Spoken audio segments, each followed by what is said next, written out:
So, in high school, I was convinced that I was born to rock. And so I shaved what little hair I had on my chest into this peach fuzz treasure trail that went straight down from my belly button, just like Poison's Bret Michaels. Yep. Next year, I bought a pair of black jeans emblazoned with skulls and roses, perfect for your up-and-coming Axl Rose. My senior year, my dreams of ruling the Billboard charts reached a new level when I began fronting Grundle, which of course was a grunge covers band. But when we went to the high school talent show and we didn't even get an honorable mention, I realized that not only could I not sing, but my rock and roll dreams would have to be put on the back shelf. So I went off to Vassar, where I quickly realized that college is actually exactly like being in a band, because you pretend like you're there to do great things, but all you really want to do is get drunk, do drugs, and try to sleep with girls. So I also figured out during this time that there's this huge industry built around rock and roll, and you don't have to be musically inclined in the slightest to be a part of it. So when I graduated, I weaseled a job at Atlantic Records as an executive assistant. And Atlantic was the home to classic acts like Led Zeppelin and Aretha Franklin. And the big acts when I were there were like Matchbox 20, Kid Rock, Jewel. Yeah.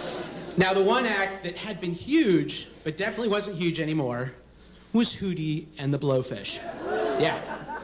It may seem hard to believe now, but at one point, Hootie was literally the biggest band in the world. That's right, because their debut record, Cracker Review, had sold 16 million copies, which means that several of you probably still own a Hootie record somewhere. So, unfortunately for Hootie, the winds of pop culture blow fast. And by the time I had rolled into Atlantic, they had gone from being cash cows to being the what the fuck were we thinking musical embarrassment that nobody talked about. And so their third record's on the verge of coming out, and to promote it, they decide to throw a party for the staff. But there's a catch. It's called the "If you can fire someone, you can't come to my party." And it was intended for the lowest of the low. This was because Hootie knew that we were the only people that they had a chance of wooing into promoting their new record. So I didn't care that I was part of the bottom of the barrel. I was just totally stoked that I was getting paid to go party with Hootie and the Blowfish. So Hootie Friday rolls around, and oh yeah, it had a name. And I roll into work with a green face and a cotton mouth and a pounding head after a long, long debaucherous Thursday night. Luckily for me, we only had to work a couple hours before me and the rest of the gophers, interns, and assistants were all piled into a bus and driven downtown to this trendy bowling alley, where, of course, I immediately made a beeline for the bar, because I needed a drink like Hootie needed a hit at that point. Excuse me, I'll take a Sapphire and Tonic, please. Sorry, buddy. Rail drinks only, that's all the band paid for. And at this moment, this preppy-looking gentleman, who looks like he's probably just stepped off a fairway, moves alongside me and says, "Fuck that." Pulls out what I see is a black Amex card, the first one I've ever seen in person. Anything anybody wants, it's on Hootie.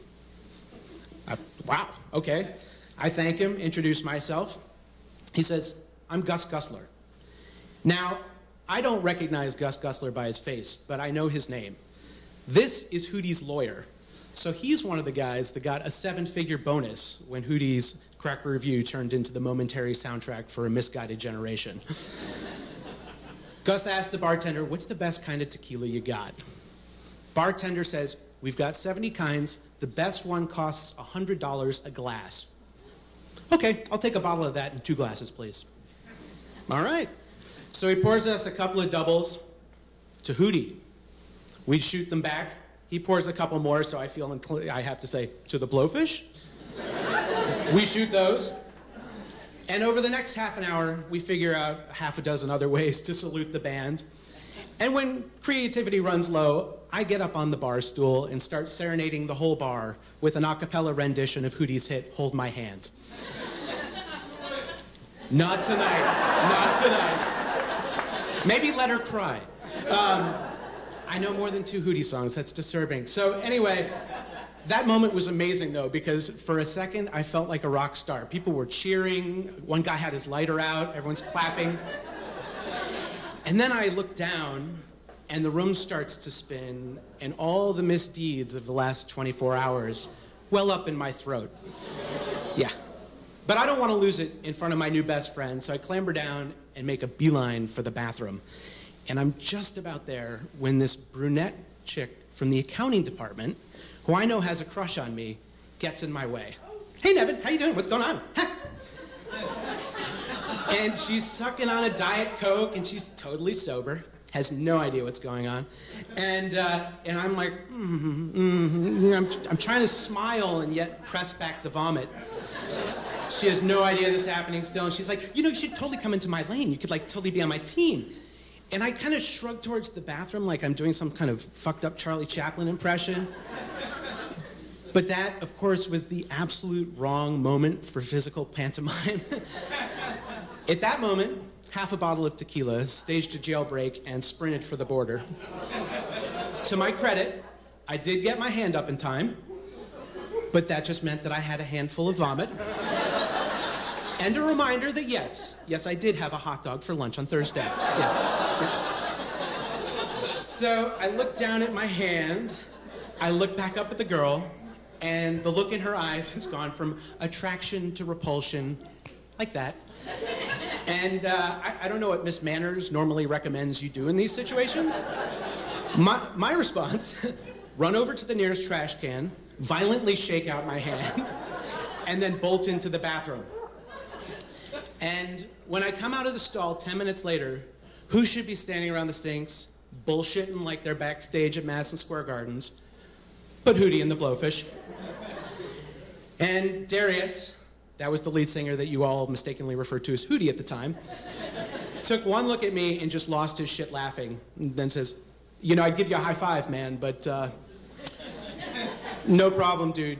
You guys threw a great party. And then I went and threw up in the sink for another 10 minutes. While the band very kindly gave me encouragement in the background. So, 10 minutes later, I poured myself into the back of a cab to head home. Gus waved me off with one hand, the other hand clutching a new bottle of tequila. And as I looked out the window, which was my own little cracked rear view at that point, I realized that I would never be a rock star. I mean, I couldn't even keep up with Hootie's lawyer. Thank you.